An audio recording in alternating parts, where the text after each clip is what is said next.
बहुत बधाई देता हूँ, बहुत शुभकामनाएं देता हूँ। और हमारे शास्त्रों में कहा गया है, तमसो माँ ज्योतिर्गमो कर्मीय, अर्थात हे परमपिता हमें अंधकार से प्रकाश की ओर ले चलो। यही प्रकाश तो ऊर्जा है। अभी आपने देखा बहुत विस्तार से मीनाक्षी सुंदरम जी ने यहाँ पर ऊर्जा संरक्षण के बारे में बहुत सारी बातें बताई। क्योंकि आज जहाँ सौर ऊर्जा, एलईडी बल्ब, ऐसे अनेकों जो नए नए ऊर्जा को संरक्षण को, ऊर्जा को कम खपत को सुनिश्चित करते हैं, वहीं मैं, चूंकि बाकी लोग तो सब लोग जानते ही हैं, जो हमारे प्रिय बेटे बेटियां, छात्र छात्राएं हैं, उनसे मैं एक बात साझा करना चाहता हूं कि जब हम पढ़ते थे तो उस समय तो ये वाली ऊर्जा होती ही नहीं थी मीनाक्षी जी। हम तो लैंपू से पढ़ते थे। लैंपू या वो छोटी वाली जो होती है लालटेन,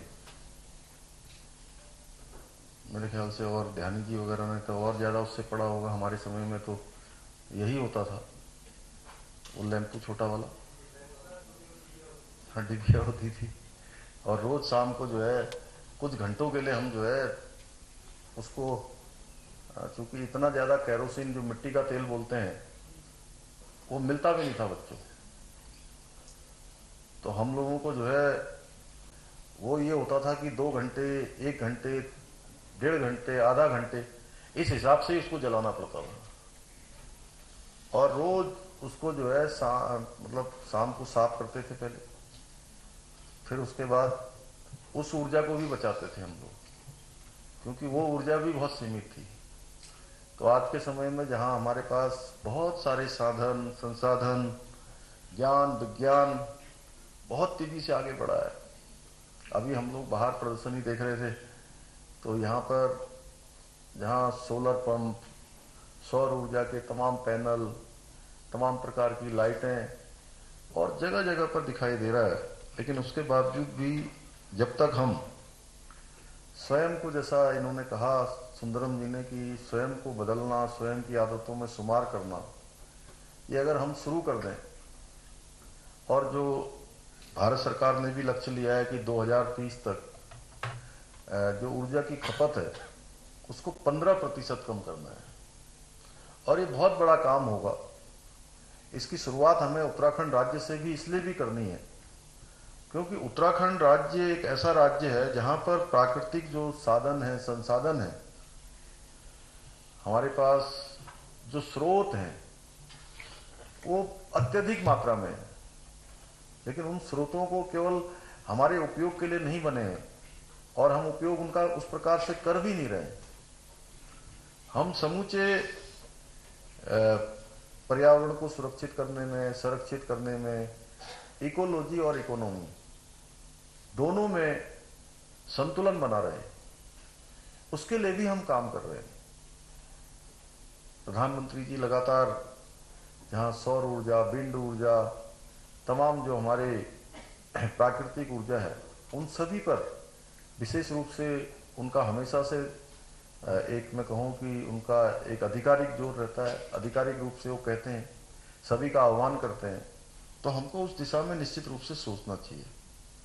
जो हमारे विकास के मॉडल हैं वह भी किस प्रकार के हों, इस पर भी लगातार चर्चा होनी चाहिए। और मैं तो मीनाक्षी सुंदरम जी से कहूँगा कि ये ऊर्जा संरक्षण दिवस केवल औपचारिक दिवस के रूप में एक दिन मनाया जाए, और उसके बाद हम सब लोग आगे बढ़ जाएं।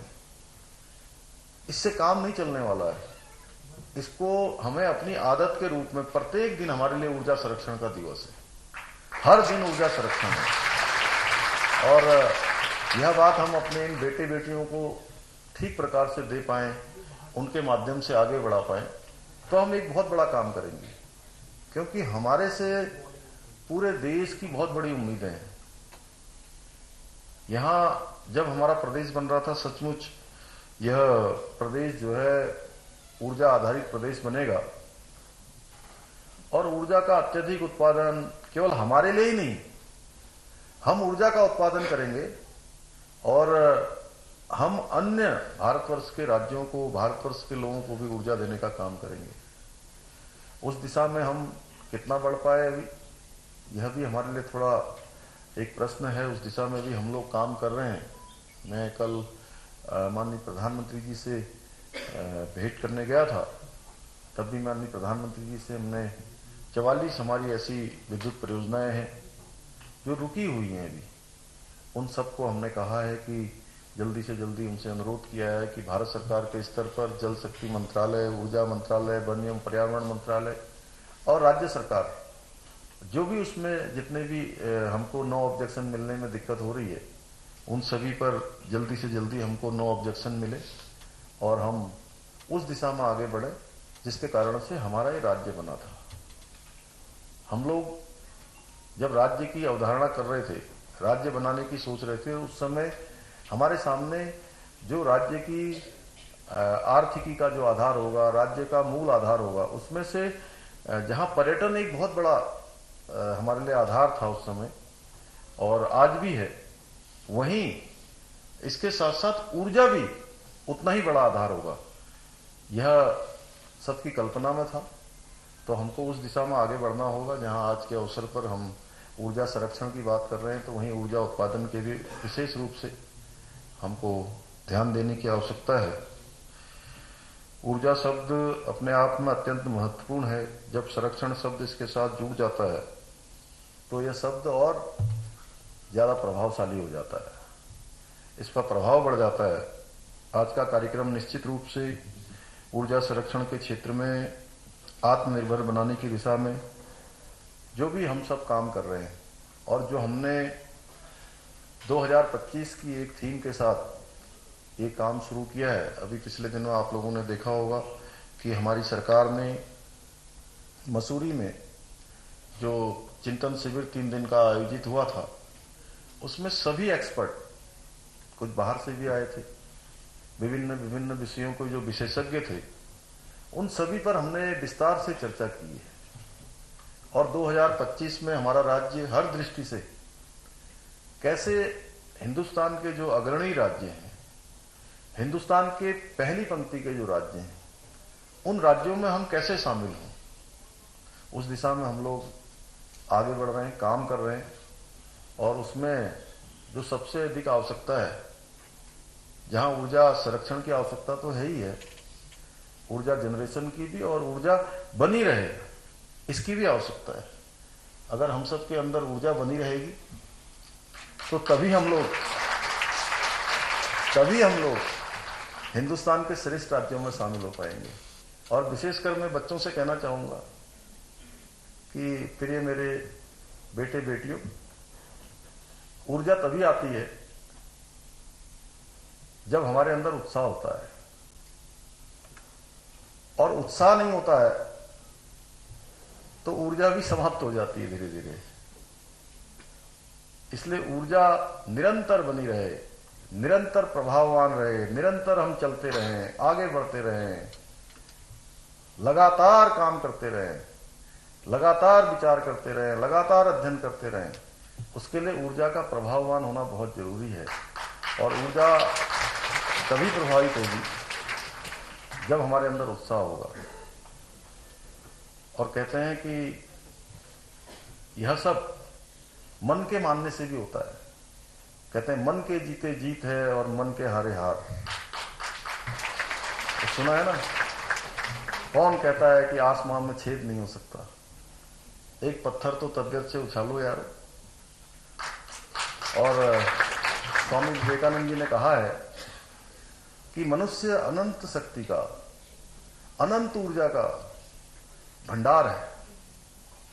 यानी एक मनुष्य ही ऐसा है जो जिस दिशा में जाना चाहे, जो करना चाहे, उसकी क्षमता और उसकी ऊर्जा दोनों अनंत है।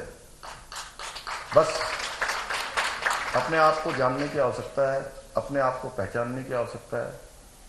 तो कहा है किसी ने कि एक मनुष्य निज को तू जान, ए मनुष्य निज को तू जान, अपनी शक्ति को पहचान। ए मनुष्य निज को तू जान, अपनी शक्ति को पहचान, तेरी आत्मा में बसे हैं भगवान। ए मनुष्य तू बड़ा महान, ए मनुष्य तू बड़ा महान। अगर हम सब लोग अपने आप को पहचान लें, अपनी शक्ति को पहचान लें और जो हमारी आत्मा में परमात्मा का वास है उसको ठीक से जान लें, तो कोई भी मंजिल हमारे लिए दूर नहीं है, कोई भी लक्ष्य दूर नहीं है, कुछ भी कर पाना असंभव नहीं है, सब संभव है। बस आगे बढ़ने की आवश्यकता है। इसके लिए अच्छी सोच की जहां आवश्यकता है, अच्छे विचारों की आवश्यकता है, परिश्रम की और लगन की और ईमानदारी की। अगर इन सब चीजों को लेकर हम आगे बढ़ेंगे तो निश्चित रूप से हमको मंजिल मिलेगी। आज जहां हम माननीय प्रधानमंत्री मोदी जी के नेतृत्व में सभी क्षेत्रों में आगे बढ़ रहे हैं। आज दुनिया का कोई ऐसा क्षेत्र नहीं है और इन 8 सालों में, 8.5 सालों में माननीय प्रधानमंत्री मोदी जी के नेतृत्व में हिंदुस्तान अब नया हिंदुस्तान बन रहा है, नया भारत बन रहा है। और आज का भारत एक श्रेष्ठ भारत, आज का भारत समर्थ भारत, आज का भारत समृद्ध भारत और आज का भारत शक्तिशाली भारत। हम सब लोगों ने देखा कि पिछले दिनों रूस यूक्रेन युद्ध हुआ। रूस यूक्रेन युद्ध के समय में जहां भारत के बच्चे, हमारे बेटे बेटियां बड़ी संख्या में यूक्रेन के अंदर फंस गए थे, माननीय प्रधानमंत्री मोदी जी ने वहां के दोनों देशों के राष्ट्रपति से बात करके युद्ध विराम करवाया। वहां के सारे बच्चे बाहर निकले। जहां भारत के बच्चे तो बाहर निकले ही निकले, तिरंगा लेके बाहर निकल रहे थे, वहीं हमारे पड़ोसी देशों के बच्चे भी जो दिन रात हमारे बारे में क्या क्या कहते हैं आप लोग सुनते हैं, किस प्रकार के वो काम करते हैं यह भी आप लोग जानते हैं। उन बच्चों को भी उस देश से बाहर निकलने के लिए, यूक्रेन से बाहर निकलने के लिए भारत का तिरंगा अपने कंधे पर लेना पड़ रहा है।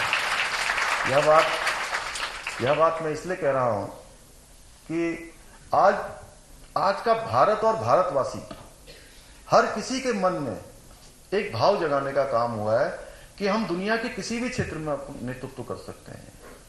अभी मैं खिलाड़ियों के कार्यक्रम से आ रहा हूं, इससे पहले वहां मैंने देखा तीरंदाजी प्रतियोगिता हो रही है। खेलों के क्षेत्र में आप देखिए, आप कोई ऐसा मैदान नहीं है दुनिया का जिस मैदान पर भारत के खिलाड़ी भाग न लेते हो या भारत का तिरंगा न फहराते हो। ये नया भारत है। सौर ऊर्जा के क्षेत्र में अंतर्राष्ट्रीय मंच का नेतृत्व भारत कर रहा है। संपूर्ण विश्व में स्वच्छ ऊर्जा के विकास को, संकल्प को लगातार आगे बढ़ाने का काम हो रहा है। एक उदाहरण से हम समझ सकते हैं कि प्रधानमंत्री मोदी जी ने ऊर्जा संरक्षण के लिए अपनी जो प्रतिबद्धता है उनके कालखंड में लगातार आगे बढ़ी है। 2014 में जो एलईडी बल्ब 400-500 रुपए की कीमत में मिलता था, आज 50-60 रुपए में हो गया। ध्यानी जी कितने में हो गया? 50-60 रुपए में हो गया। आज है